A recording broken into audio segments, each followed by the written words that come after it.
Aujourd'hui, c'est un jour heureux parce que nous nous réunissons pour l'inauguration de la réfection du parvis de la petite chapelle de l'Annonciade, qui est pour tous les Bastiais un véritable joyau au cœur d'immeubles.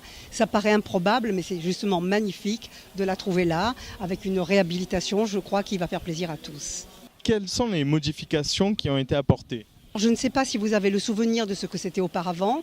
C'était une sorte de no man's land avec des véhicules garés dans tous les sens de partout. Nous avons complètement, si vous voulez, fermé la place de manière à ce qu'elle soit exclusivement piétonne. Nous l'avons dallée en pierre d'Opus Romanum.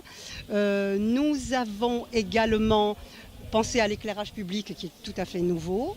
Nous avons aussi, excusez-moi j'en perds le fil, nous avons fait en sorte que si vous voulez, elle retrouve, si vous voulez, sa symbolique complètement, et la mise en valeur a été faite dans ce sens-là, de manière à ce que les Bastiais retrouvent véritablement leur patrimoine. Et je crois que de ce côté-là, c'est une réussite. Nous avons eu des difficultés.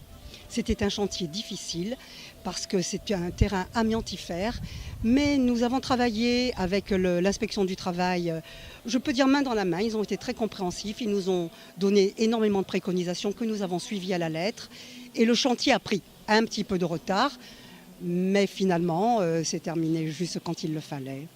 C'est une grande fierté, vous l'avez dit dans votre discours, c'est une grande fierté pour vous aujourd'hui la réalisation de ce projet. Oui, une fierté parce que vous savez que c'est un sujet particulièrement épineux pour les habitants du quartier. C'est-à-dire que ce parvis de l'Annonciade, ça fait des décennies que les habitants du quartier et que les chrétiens qui viennent à la chapelle de l'Annonciade l'attendent.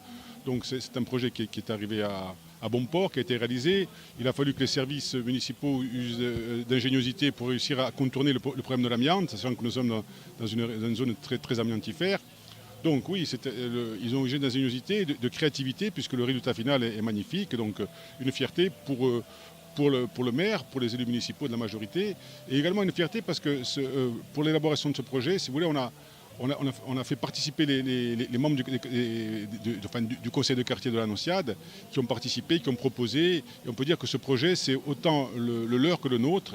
Et ça, c'est une double fierté. C'est de dire que, comme je l'ai expliqué tout à l'heure, c'est de dire qu'on ne fait pas pour les gens, on fait avec les gens, selon leurs idées et par rapport aux possibilités générales. Et ça, c'est vraiment un projet assez emblématique de ce point de vue-là.